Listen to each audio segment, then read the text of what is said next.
This is a little overdue, but this is my new laptop that I got back in March. Actually got it on March 1st. Before this I had that ProBook. It was a 6560B. I did a video on that. I actually got a lot of views. A lot of people were interested in them, I guess.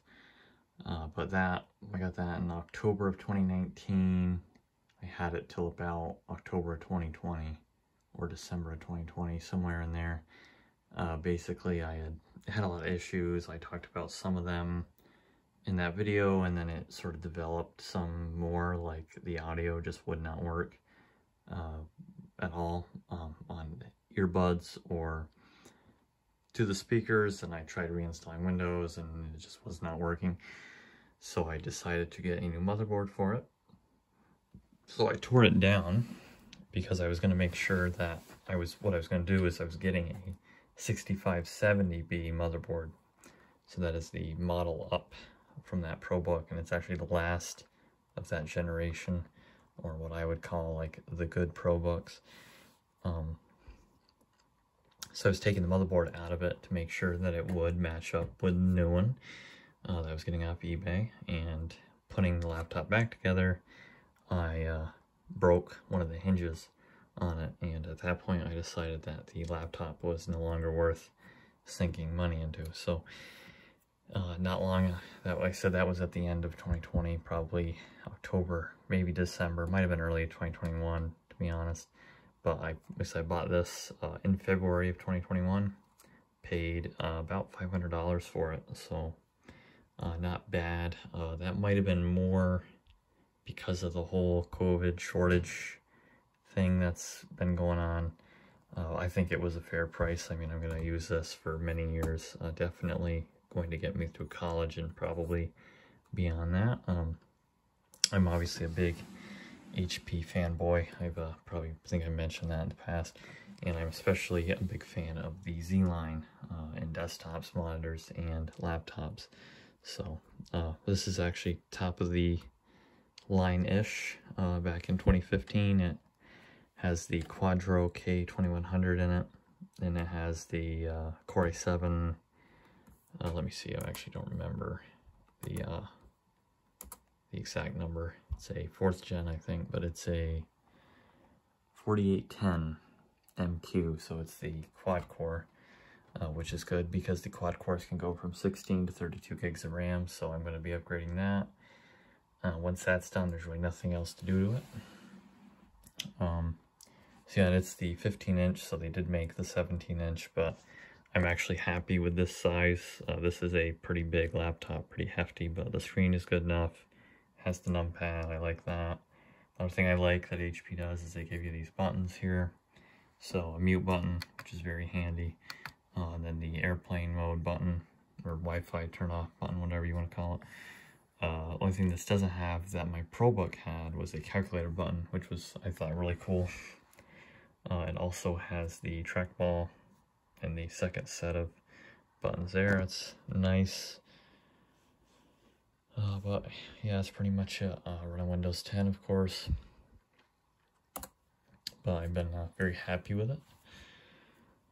If we close it up here, top of it looks very nice. This is a Gen 2, if I didn't mention that. It's a ZBook 15 Gen 2.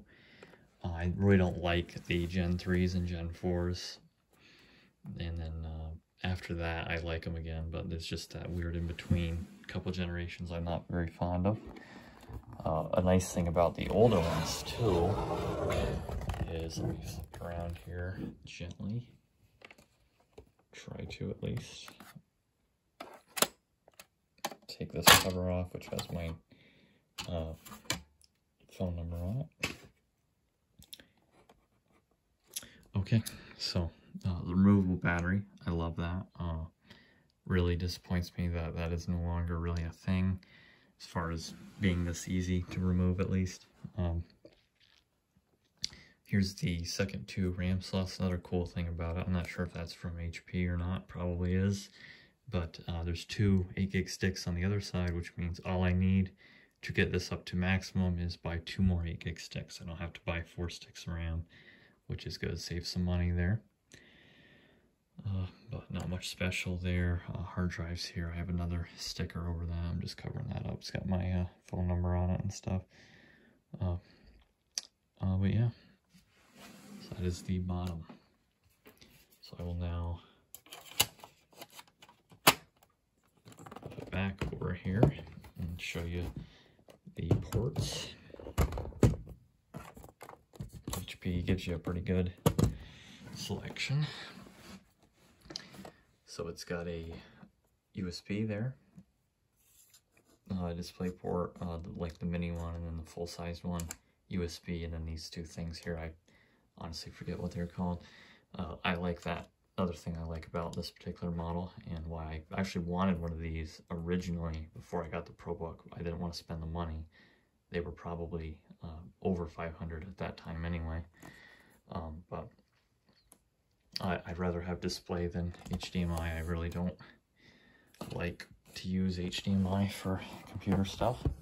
Let me just flip it around here. It's kind of a two-hander, so I gotta get the phone in an awkward spot. So on this side here, we have our audio out, SD reader there, USB, CD-ROM, VGA with the twist things.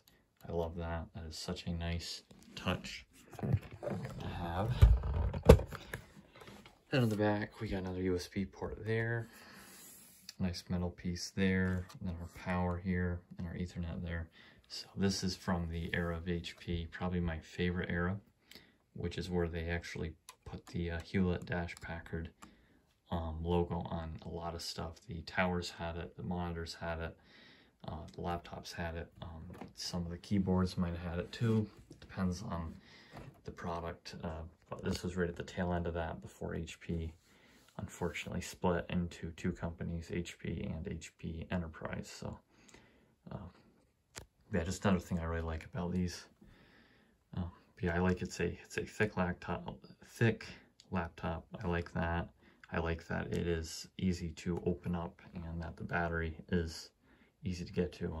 These are very premium, nice laptops. Obviously, it's a little old now, a few years old, but it's gonna last me quite a while. So, would definitely recommend if you're looking for something that is quality and is going to last you. The charger too, I forgot to actually bring that with me into the office, which is where I'm filming this, but I got the biggest one, which I think charges the quickest in theory, and it does actually charge up pretty quick. So yeah, that's my new laptop.